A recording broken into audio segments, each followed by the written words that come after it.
पे जज्म का इस्तेमाल।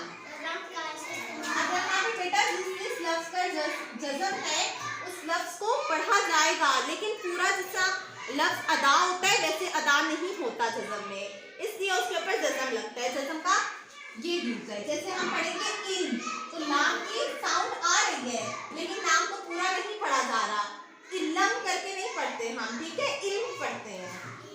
इल्म, शुक्र, फर्ज, नज्म, मश्क, कर्ज, अमरूद, फर्श, गर्मी। अब देखिए यहाँ पे हमने इसे जुमलों में इस्तेमाल किया है। अल्लाह का शुक्र कर, नमाज फर्ज है, इल्म हासिल कर, मश्क हल कर। ठीक है, तो जज्म का क्या यूज होता है कि उन लफ्जों को इस्तेमाल किया जाता है उस लफ्ज को, लेकिन पूरा अल्फाज अदा नहीं किया जाता। ठीक है, शर्त का इस्तेमाल, शर्त का क्या इस्तेमाल होता है? जिस लफ्ज के ऊपर शर्त होता है उसको खींच के पढ़ा जाता है। जैसे हम पढ़ेंगे अब्बा, दो दफा बोला ना, अब बा, फिर दोबारा से, ठीक है, तो दो दफा खींच के अदा किया जाता है। अब्बा, अम्मा, बिल्ली, अच्छा, अल्लाह, बच्चा, सच्चा, बल्ला, अब्बू। अगर इन्हें वैसे लिख के देखा जाए जैसे ये अब्बू ही है, तो अगर हम जिस तरह पढ़ते हैं तो ये ऐसे लिखा जाएगा। ठीक है, ये देखें अब बू, ठीक है, हम दो दफा इस बे को पढ़ते हैं। इसी तरह बल्ला, लाम को भी दो दफा, सच्चा, से को भी दो दफा पढ़ा, तो इसको इस तरह से दो दफा पढ़ा जाता है जिस लफ्ज के ऊपर शर्त होता है। ठीक है, अब ये देखें, अब्बू और अम्मी को सलाम करो, ये मेरा बल्ला है, रस्सी मोटी है,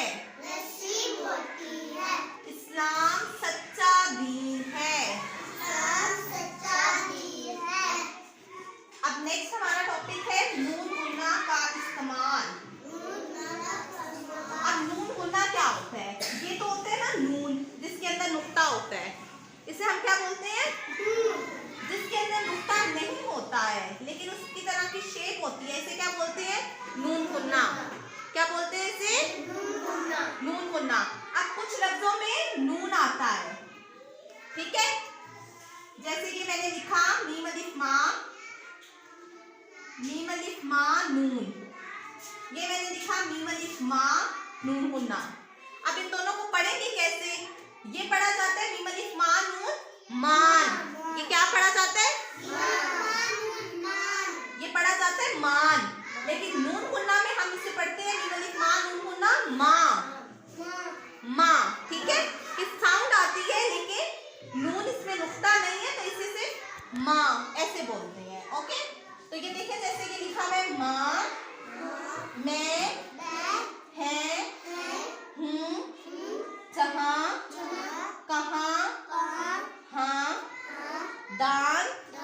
अब यहाँ पे तो नून का नुक्ता है लेकिन ये भी नून गुन्ना के तौर पे इस्तेमाल हो रहा है क्योंकि हम इसे पूरा नहीं बोल रहे, हम दानत नहीं बोल रहे, ठीक है, हम दांत बोल रहे हैं, तो यहाँ पे भी ये नून गुन्ना की साउंड निकाल रहा है, तो इसलिए यहाँ पे भी ये इस्तेमाल होगा। फिर इसी तरह चांद, यहाँ पे भी हम चांद नहीं बोल रहे, चांद बोल रहे हैं ना, तो ये क्या है? चांद। यहाँ पे भी ये नून गुन्ना के तौर पर इस्तेमाल हो रहा है। माँ का अदब कर, चांद चमक रहा है, दांत साफ कर, मैं यहाँ हूँ।